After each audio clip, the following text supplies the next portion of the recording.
We live in a time where masculinity is shamed and men don't know what it means to be a man. As a pastor and counselor, I've spent the better part of my life equipping and training others. My goal with this show is to translate my hard-earned experience into tools and tactics to help you become stronger as a man. This is the BraveCo podcast. I'm your host, Jason Vallotton.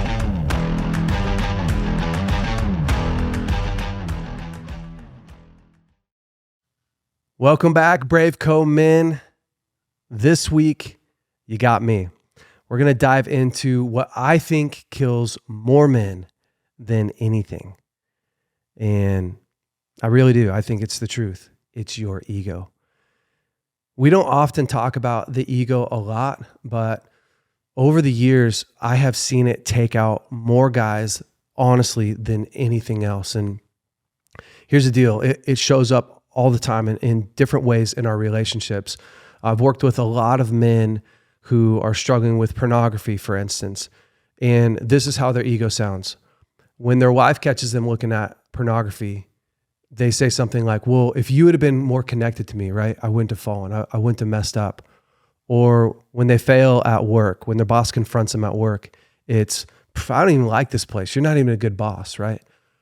Or when your kids are disconnecting from you, it's like, man, these kids are out of control, kids these days. It's all of this pushing away from responsibility, not diving into ownership. And the truth is, like, we undercut ourselves more than anybody else. We sabotage ourselves more than anybody else. And it's not because we're evil. It's because we're insecure. It's not because we want to be insecure or because we don't want to take responsibility. But the truth is if you feel powerless to solve the issue, then you want it to be somebody else's fault, right? So that's the guy who's looking at pornography and he's blaming it on his wife's lack of connection.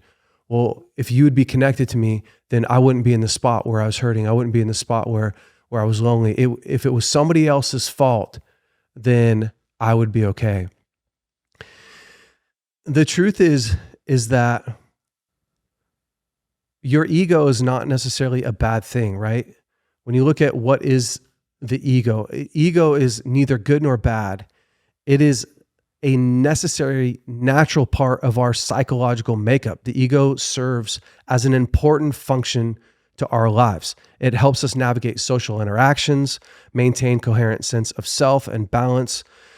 And it really helps us to connect with the world around us. Okay, well, how does our ego get inflated? Your ego gets inflated when you start to feel insecure, when you don't feel like you're enough, when you don't have, mostly it links back to how were you raised growing up? Did you feel worthy of love, worthy of connection? Did you have parents that were saying, man, I'm proud of you? Did you have healthy bonds in your life? Or did you grow up in a bunch of disconnection where you didn't feel worthy of love? You didn't feel worthy of acceptance. You don't feel confident. And when you grow up in a home or in an environment where you don't feel confident, cared for, loved, connected, you start to compensate. And so what you show the world, right, is this compensated version of yourself. You're making up for what you don't think that you are. And again, going back to your ego in general isn't supposed to be this bad thing. It's supposed to be this part of you that helps you connect to the world around you. But when you have honestly, a damaged sense of self, when you have a perspective about yourself that is less than what God sees of you, we portray different facades of ourself, different sides of ourself that aren't actually true, but it's a compensation for what I'm feeling. And so we get into all kinds of trouble in our life. If you go back, all the way back to the beginning, the first being, honestly, that ever dealt with his ego was Satan. And see, Satan was this incredible angel that was full of beauty, full of light, full of goodness, like instruments, and like he was the man. And I'm just going to read a passage to you. It's Isaiah 14, 12 through 14. And it's God's perspective of Satan. It says, how you are fallen from heaven, O day star, son of dawn. So that he's talking about Satan right there. How you are cut down to the ground, you who laid the nations low. You said in your heart, so this is God talking of Satan, I will ascend to heaven above the stars of God. I will set my throne on high. I will sit on the mount of assembly. In the far reaches of the north, I will ascend above the heights of the clouds. I will make myself like the Most High. And of course, you know the story, right? The story is that God he cast down Satan, and Satan took a third of the angels that were obviously in the same mode as him. I deserve more. I want more. I'm going to sit at a higher place. I need more. That's what the devil was saying. I need more. That's actually what Satan was saying. And God goes, yeah, that kind of attitude is going to get you cut down faster than you could say, I'm sorry. You know, it's really interesting. The Bible gives us two options. It says you can either have the rock fall on you or you can fall on the rock. You guys remember this passage? It says you can fall on the rock and be broken. That's what it says. Or the rock can fall on you and you can be crushed. And you think like, golly, man, that's quite a description. That's pretty gnarly. But it really is the truth. Isn't that true for all of life? Like, you can either be humbled, come to God humbly, lay yourself down before God, be thankful, be an owner, or you could try to pretend, you can do it what Nebuchadnezzar did in the Bible, right? So Nebuchadnezzar builds this incredible kingdom. He builds all this stuff. And he's all proud of the kingdom that he's built. And actually, this is what it says in Nebuchadnezzar. He says, this is in Daniel 4:28. He said, all this came upon King Nebuchadnezzar at the end of 12 months. He was walking on the roof of the royal palace of Babylon. And the king answered and said, is not this the great Babylon, which I have built by my mighty power as a royal residence and for the glory and majesty? While the words were still in the king's mouth, there fell a voice from heaven, O King Nebuchadnezzar, to you it is spoken, the kingdom has departed from you. And Nebuchadnezzar went through a journey where his kingdom was stripped from him. He lived out on the land like a wild animal. His nails grew super long. His hair grew super long. It actually said that he lost his mind for a whole season. And God crushed him. He completely crushed him. And then eventually it said that his mind returned to him and he came back and he was restored. And when he got restored, he said a similar thing. He said, look at all that's been restored to me. Look at how amazing this is, but it's because of you, God. And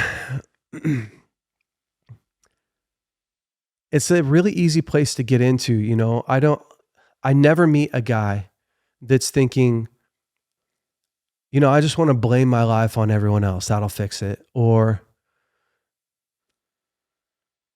you know, I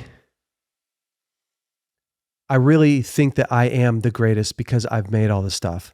When you really strip us down,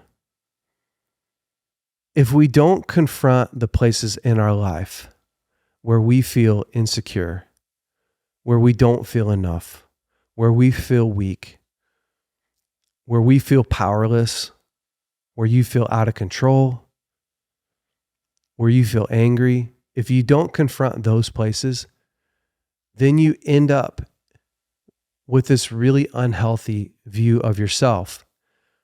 And you end up undercutting the rest of your life.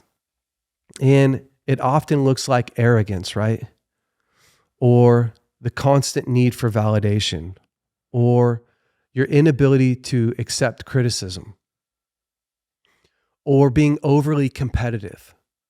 All these things your inability to empathize with other people. All these things are a sign to us that, man, my ego is working overtime. I am compensating for my lack of self-confidence, my lack of self-worth, my lack of feeling valuable in who I am.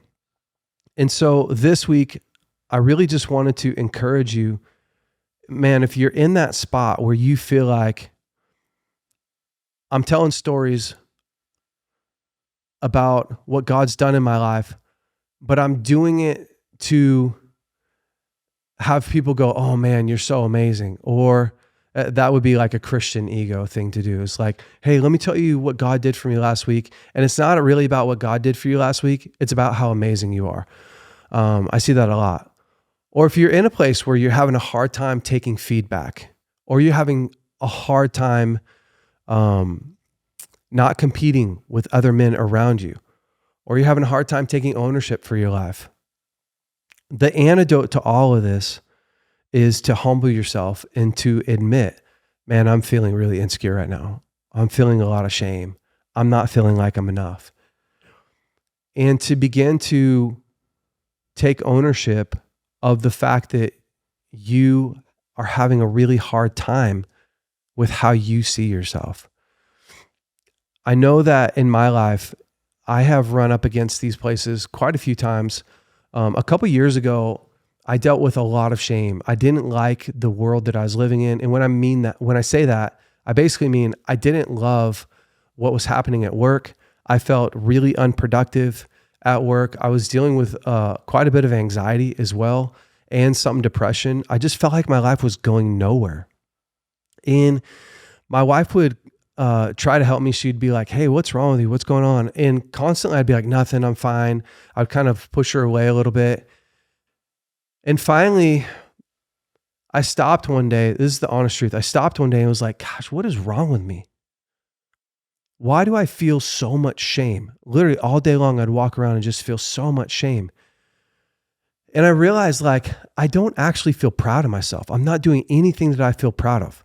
I'm like doing a half-assed job at work. I'm not really showing up at home very well. I'm not connecting to my wife.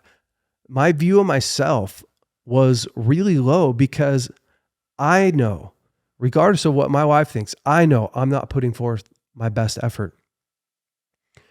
And I didn't change it by like setting this great schedule and waking up at 5 a.m. and jumping in a cold plunge. Like, that's great. I first started with admitting to my wife, hey, I feel a lot of shame. I'm walking around carrying a lot of shame. And I pulled on a couple buddies and said, hey man, I'm carrying a lot of shame right now about how I'm living my life. And what happened was just letting people in begin to break that thing inside of me. And then the next question is, okay, what am I going to do about it? Right? What am I going to do about the season that I'm in right now? What am I going to do about the fact that I don't feel motivated? I don't feel like I have momentum. I had to take a hard look at my life, and I ended up going back and seeing a counselor for a little bit and just spending a little bit of time with dealing with my own insecurities, dealing with my own disappointment of myself, and actually processing through my own disappointments about my life and even the things that happened to me in the past. And the result of that is I popped out of that season going, okay, I have a fresh perspective on how God sees me. I have a fresh perspective on how I see me. I have a deeper connection with my wife. And I got out of this place where I was hiding, out of this place where I was honestly dodging hard work and dodging responsibility, and started to show up again in my life. And it's not like you have to go to counseling, but oftentimes what happens is to have somebody walk you through why you are struggling with feedback, why you're struggling with arrogance or pride, why you have a hard time having empathy for other people, whatever, why you have a hard time taking responsibility. Having somebody else come in your life and help walk you through these things can be massively helpful. I know recently I just walked a guy through this very thing, having a really hard time taking responsibility of his life, wanting to blame it on his wife, wanting to blame it on how he grew up. And of course, how you grew up can affect who you are today, but you're the only one that can really change who you are today. And so I know that it's hard if you grew up in a home where you weren't taken care of, or you are in an environment where your boss isn't kind, or you're in a marriage where your wife is not wanting to participate, or your husband, if you're a lady watching this. It can be easy to put the blame on everything else. But we're the only ones that can really actually change what's going on inside of us and what we produce in life. And so to me, if you can stop and really take a look at your life and ask yourself, is my ego hurting me or is it helping me? Is my ego, am I representing really who I am to the world around me? Or do I have this inflated facade up that's actually trying to protect me because I feel weak, I feel insignificant, I don't feel like I'm enough? And if you're in that second category, there's no shame about it. It's just a matter of taking ownership. It's a matter of stopping and going, this really is where I'm at, and quit pretending that it's something else. So guys, I hope this is encouraging for you. I'm going to pray for you. And I love that God is so close to the humble. He's so close to the brokenhearted. He's so close to us when we're in these really tough times, right? He is closer than a brother. And he's ready to come and pull you out of the spot. I just want to remind you too, a lot of people have a hard time with the way that they see God. They have a hard time admitting, man, this is where I'm at. But the Bible says that the kindness of God leads us to repentance. So if you're in a spot where you're like, man, I have been doing that. I've been a jerk to my wife. I've been a jerk to my kids or to my boss. Like, God's not coming with a hammer. He's not ready to beat you down. He's ready to come and show you who you really are and to move close to you in love and compassion. And so God, I ask that you do that. Lord, I ask for the men that are watching this today that are really struggling with the way that they see themselves. Lord, I ask that this would be a turning point in their life. Father, that you would come with your kindness and show them who they really are. Or that you would pour in your belief into them. And God, I ask that you would reveal to them the different places in their life that's causing them to overcompensate, that's causing them to hide who they really are. And Lord, I ask that today would be a day of breakthrough, that it be a day of joy, that it would be a day of great connection with you. Amen. All right, man. Thanks so much for listening. Have a great week. Hey, BraveCo men. Hopefully you loved this week's episode. Listen, if you have not subscribed to our podcast, you're already behind. Go ahead and click here to subscribe. If you have not watched last week's episode, you can click right here and watch it. Have a great week.